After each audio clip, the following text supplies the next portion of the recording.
At so ayan, hi guys, welcome back ka channel natin at eto na si full chapter 1122. Pero ayan, bago tayo magsimula ay kung bago ka pa lang sa channel natin ay huwag mo kalimutan mag-subscribe at pakipindot na rin yung sa notification bell para ma-update ka every time na meron tayong bagong upload. So yun lang naman po at ulit ay huwag na nga natin patagalin pa, simulan na natin yan.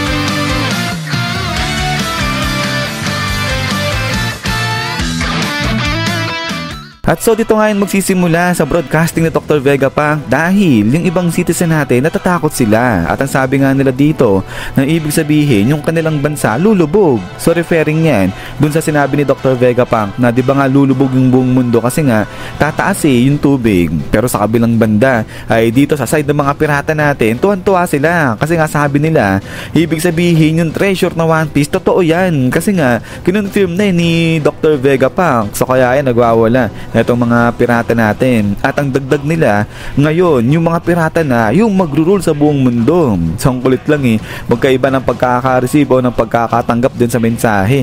Itong kay Dr. Vegapunk. So, yung iba natutuwa, yung iba natatakot. But then, ay pagkatapos nga dito sa iba't ibang reaction patungkol dyan sa broadcasting ni Dr. Vegapunk, ay talon dito yan kay Kobe. So, ito nga si Kobe, nasa hospital pa rin. Pero, dito bigla niyang naalala. Itong ang usapan nilang dalawa ni Luffy dati. At, eto si Kobe, pinapaliwanag niya kay Luffy kung ano ba yung ibig sabihin ng pangarap niya, yung sa pagiging hari ng mga pirata.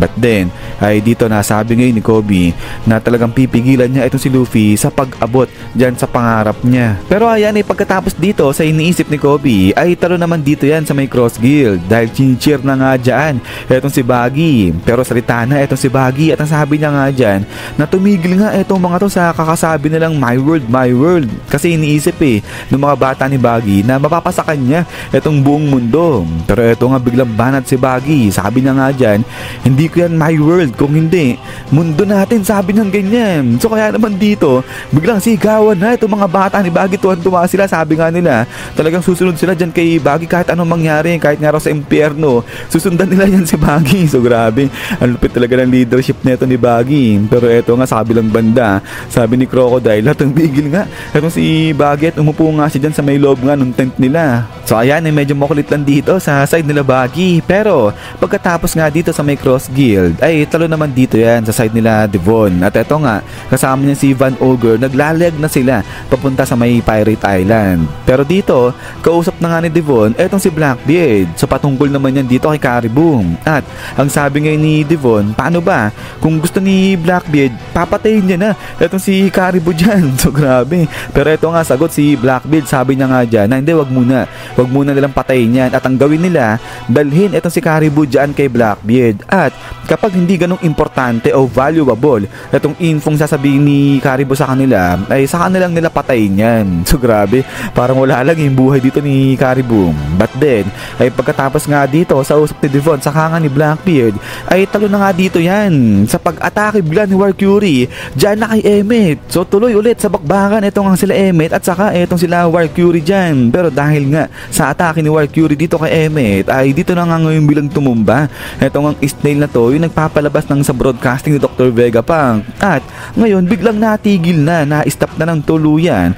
etong ang broadcasting ni Dr. Vegapunk. At so ayan ay habang nagkakagulo na nga dito sa side nila Emmet ay dito naman sa kabilang banda ay eto si Nasjuro buhay na ulit at ayan nga hinahabol ngayon etong si Sunny. So kaya nga dito takot na takot etong sila Nami. Sabi nga ni Nami, Zoro gumawa ka ng paraan, sabi niyang ganyan. At eto nga si Zoro ayun nakaamba na, ready to fight na para nga dyan kay Nasjuro. At then ay pagkatapos nga dito ay eto naman talon na kay Emmet. At dito bigla niyang naalala si Joy Boy at eto bigla niyang tinawag si Luffy. At so dito gustong humingi rin ng tawad ni Emmet kay Luffy. So kaya etong si Luffy ay naguguluhan siya at ang sabi niya nga na baka napagkakamalan lang siya neto ni Emmet, nagkakamali lang siya. So sagot etong si Emmet at ang sabi niya nga dyan dyan na alam niya na imposibleng buhay pa ay ang si Joy Boy. Pero kasi etong si Luffy at saka nga si Joy Boy ay talagang magkatulad na magkatulad. Kaya naman yung feelings dati ni Emmet ay bigla nga raw bumalik ulit sa kanya.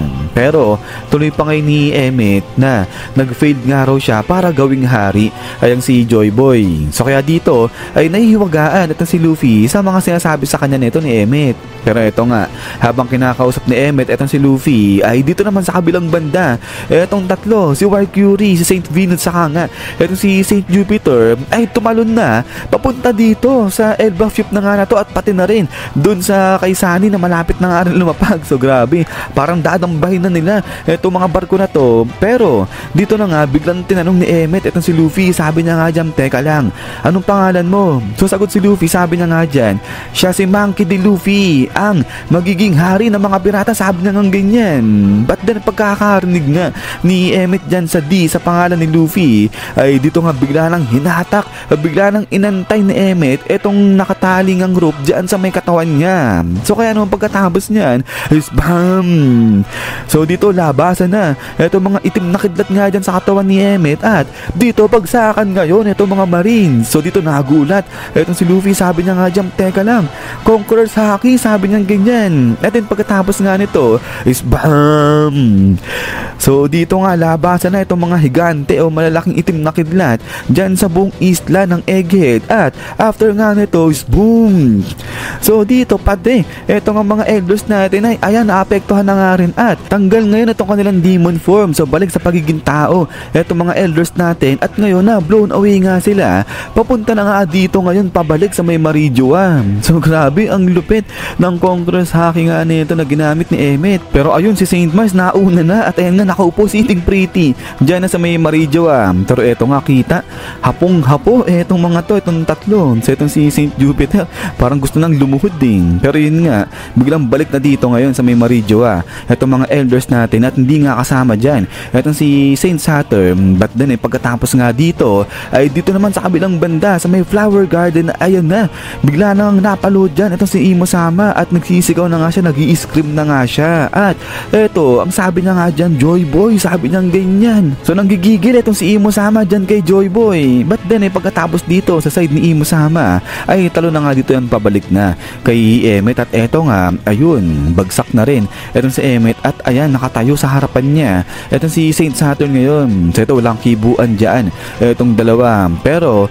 dito ay bigla nga nagkaroon ng flashback etong si Emmet dyan. At ito yung sa patungkol nga nung sa usap nila ni Joy Boy. So dito, sabi nga ni Joy Boy dyan kay Emmet na makinig etong si Emmet dahil pag dumating na nga raw yung tamang panahon ay gamitin na nga raw ni Emmet itong bagay na to. At so dito ay sinabi na nga ni Joy Boy dyan kay Emmet na igagather niya yung kanyang haki at isisilyon sa loob ng katawan nito ni Emmet. So sabi nga ni Joy Boy dito na itong si Emmet mas mabubuhay siya ng mas matagal kaysa dyan kay Joy Boy. So hindi talagang palagi ay makakasama niya itong si Joy Boy. So kaya dito ay sabi ni Emmet parang sounds terrible naman, parang nakakalungkot ganyan. Pero ito nga, tuloy pa ngayon ni Joy Boy na kapag dumating nga yung panahon na kung saan ay nanganganib na itong buhay ni Emmet o di naman kaya yung mga gusto niyang protektahan ay nanganganib na, ay gamitin niya na nga itong haki na to na sinild na ni Emmet rin ni Joy Boy dyan sa katawan ni Emmet. At ang gawin nga nito ni Emmet,